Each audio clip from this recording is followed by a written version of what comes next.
Hey everyone, and welcome to another episode of For What It's Nerd. Today I want to discuss the Marvels trailer that dropped earlier this week. There's a lot to discuss with this. Primarily, there's a lot of dislike for this trailer. We're going to kind of try and discuss that, talk about the movie generally, and kind of make our own decision about, what we think of this upcoming movie. So, this is apparently the most disliked trailer ever on YouTube. So that's a big title to hold. I don't think it's particularly fair. There's a lot of reasons surrounding that. I am going to try and tackle them as best I can, as sensitively as I can. Some people aren't going to like what I'm going to say. That's okay. That's like kind of the point of For What It's Nerd. And if we don't talk about this head on, we're never going to change it. We're never going to actually get anywhere with it. Now, I will say before going into anything else, I am not the hugest Captain Marvel fan. I am not the hugest fan of the Captain Marvel movie. I don't think it was the best movie Marvel's put out. I don't think it was even top 10. But I still have a position as regards a lot of the other stuff going on. And I do think this movie is actually going to be a lot better. There's reasons for that. And I think there's some truth in some of the things that are being said, but that are being used as ammunition. I'll kind of try and elucidate on that as well. But let's start kind of basic, straightforward. Brie Larson, the actor who plays Captain Marvel, is, how would I put it? She is a scapegoat, the sacrificial lamb of anyone who wants to detract from female roles in films, anyone who wants to detract from female roles in Marvel, female-led projects. She is the sacrificial lamb. She is the one who's used in loads of thumbnails. She's the one who is used to generate disdain towards the Marvel brand and to wokeism as regards female-led projects. Now, I must admit there has been times in the past where I have found Brie Larson to be terse. Let's put it that way. I've found that in certain interviews she has come across in a negative light. Now, I'm not saying that she is a negative person, having looked into more kind of background stuff about this and looking into the way she makes fun, especially between the ferns, I think that kind of really sold it to me that's how she acts. In interviews, she's joking. She's having sort of a sarcastic tone to how she speaks. Now, don't get me wrong, that can still rub people the wrong way. I'm aware of a lot of people in my own personal life who have humor that other people don't like. That doesn't mean they're a bad person. They're just they're hard to deal with in those certain circumstances. So Brie Larson, you might not like her in interviews. That does not mean she is a bad person. That does not mean she is ungrateful. That does not mean any of that stuff. Let's throw that aside. Perception is everything, and some small interviews does not give you an insight to a whole person's life. Now, with that out of the way, the scapegoat thing as well is something that's kind of just generally going on in a lot of different spheres. Marvel has Star Wars, has a very similar thing. They use Kathleen Kennedy, or they use Daisy Ridley, Rey from Star Wars, the sequel trilogy. There are other examples of this kind of sacrificial lamb stuff going on. So it's not like Brie Larson is the only one, but she is the forefront, the main one as regards Marvel. Now, we saw similar things with She-Hulk as well. We saw a very similar kind of disdain come out of that. And a little bit with Miss Marvel, though I would argue less so, because there wasn't as much of a clickbaity a way to make that as big as maybe She-Hulk or Captain Marvel. Now, with that aside, I will say I'm trying to not play both sides, because I think one side is incredibly wrong in the way that they demonize people, they demonize actors, and make it feel like these actors are not welcome in the community, when a lot of people are really, really feeling these characters. But I will again admit that there has been past encounters where I do feel Brie Larson has been that way. So, not that there's give and take. It's just that, for certain people who will fall into this kind of habit of disliking this actor, I know other friends who have, because of certain interviews and stuff. there are other people who are more extreme that are culminating this idea, if that makes sense. But to go back to brass tacks, so to speak, Captain Marvel was not a great movie. The Marvels is a separate movie, just like Thor had two bad movies, relatively speaking. I disagree on Thor: The Dark World, but that's a whole different topic, a whole different video. You guys might lynch me before that, but I feel like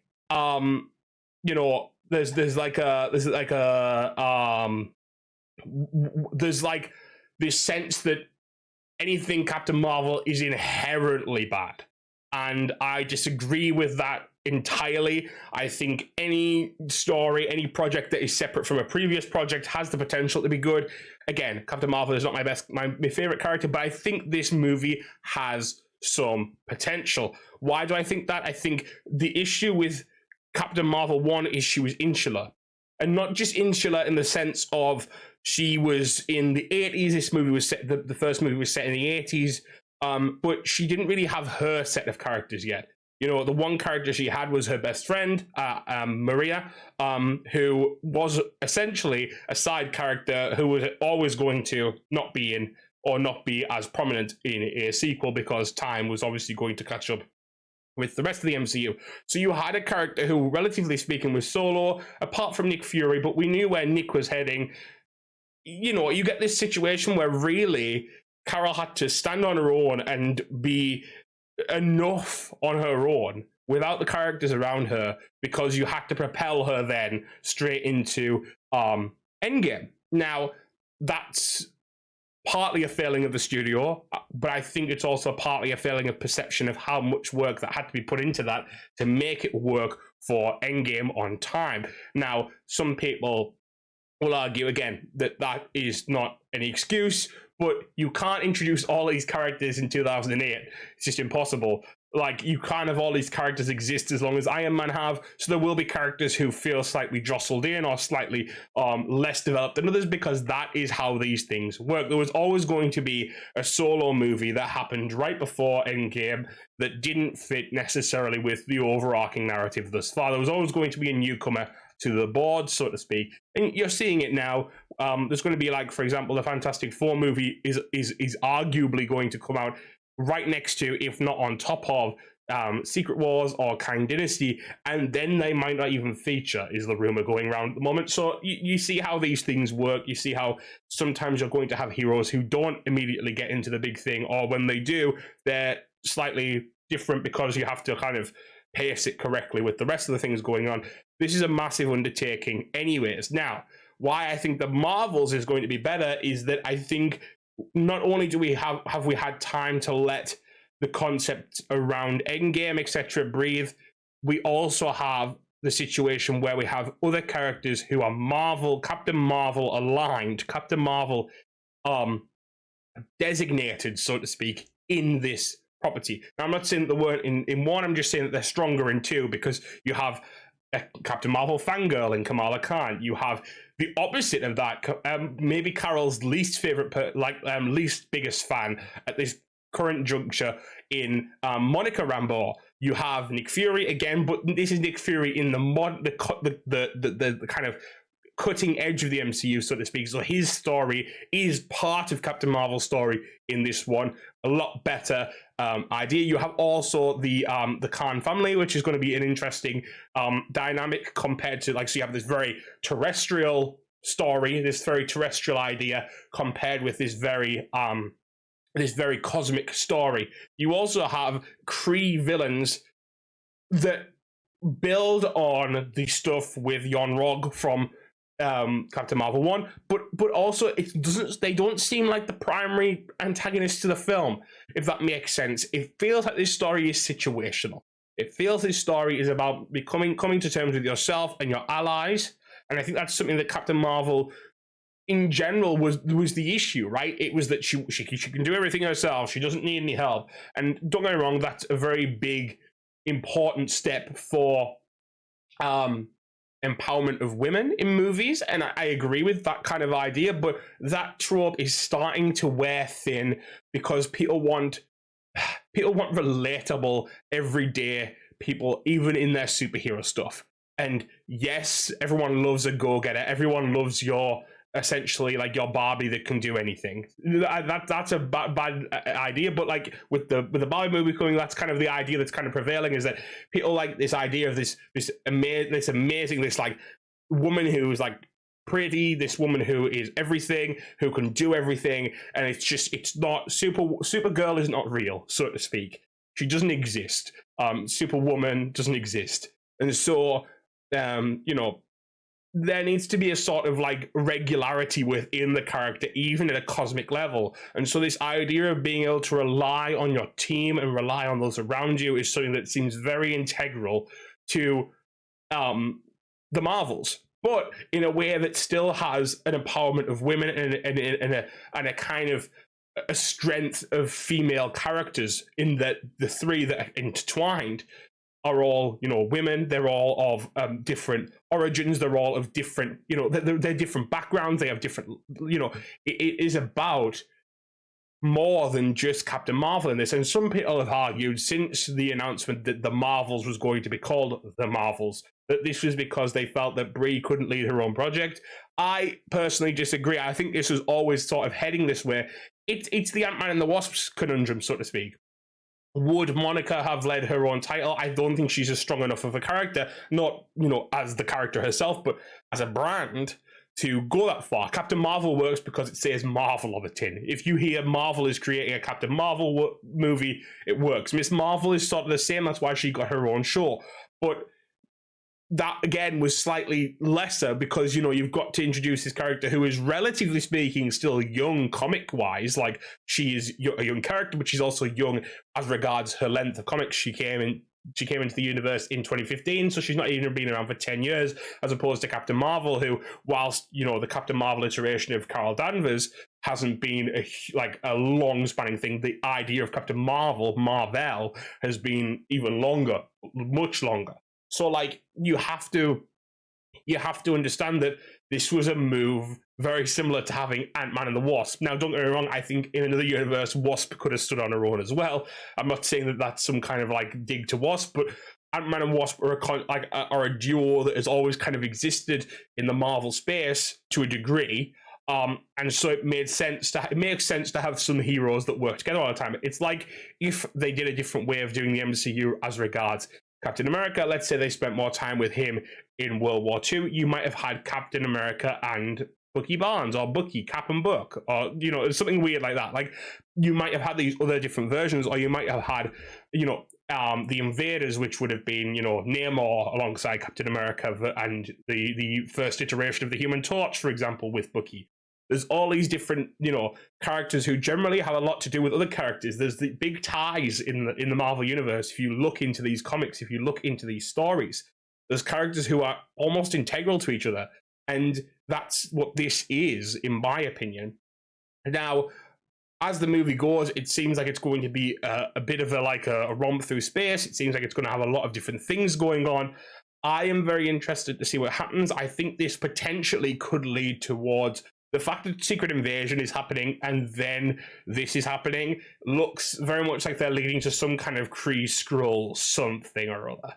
I don't know how that's going to culminate. You could see something akin to the Kree-Skrull War, but then also potentially lead into something like Empire, which is a comic in which the, you know, this will be years down the line, of course, but a comic in which Hulkling, who is the descendant of Captain Marvel, but also the son of Captain Marvel, but also the son of the Empress of the Skrulls' daughter. He's the son of her. I think that makes sense. Yes, I think that makes sense. So he's like the grandson. He's the grandson of the Empress of the Skrulls, is what I'm trying to say in the comics. And obviously they're building towards Young Avengers. They're building towards this seeming Kree-Skrull War. Is that something that's going to happen? Potentially. I think there's a lot of different ways they could take that. There's a lot of things they could do with that. It would be very interesting to see the Kree-Skrull War kind of come together in that way. But the interesting thing with that is the villains of that piece are the Kotati, which are essentially not Mantis's people, but Mantis's son's people. it gets crazy. But let's just say that wouldn't really work with the MCU as it currently stands, so they'd probably have to put in a different villain. I don't know how they'd exactly mess around with that, so to speak, but that's kind of big theory crafting for the future. Another thing that people are kind of seemingly unhappy about in this is they feel like it might undercut the tension of Secret Invasion because Nick Fury's in this too. Now, that doesn't mean I think potentially this could be set before Secret Invasion, but released afterwards. Because remember, this movie has been touted to come out for a while. This movie has been planned a lot longer than it seems to me Secret Invasion has. I think this movie is coming out later because of production issues, not issues, but production, the production lead time, so to speak. And I think that this movie would have actually fell before Secret Invasion in the timeline. Also, I mean, Secret Invasion could literally just be that Nick Fury is a Skrull all along. Like that could be like the big takeaway of that. It's like Nick Fury is a Skrull. I also think potentially you could see Hulkling come to be part of the MCU through Secret Invasion. By the way, just kind of like tagging on to the previous point. But yeah, so I think I'm trying to discern what exactly in that trailer was so dislikable to the people who have disliked this trailer, so to speak, apart from the reasons we've already discussed, which are essentially, in the nicest possible way, misogyny. I can't understand Marvel fans because, in my opinion, this is one of the more unique concepts they've brought out in recent times. Like, apart from like certain things like WandaVision was different, but like the idea is the hero's journey has been something that we've watched 24 25 times now in certain different variations, etc. This is a movie about a situation where three heroes are intertwined with each other and keep swapping positions and trying to work out what they're doing with each other and trying to decide why they're intrinsically linked and what's going on there. That is more of a story than perhaps some Marvel movies have given us. Anyway, I mean, look at Love and Thunder. Love and Thunder was like the biggest like linear story of all time. Like the biggest like no sidetracking. Let's just go from point A to point B. No kind of no kind of character building. No kind of really anything, in my opinion, apart from for Jane Foster, for example.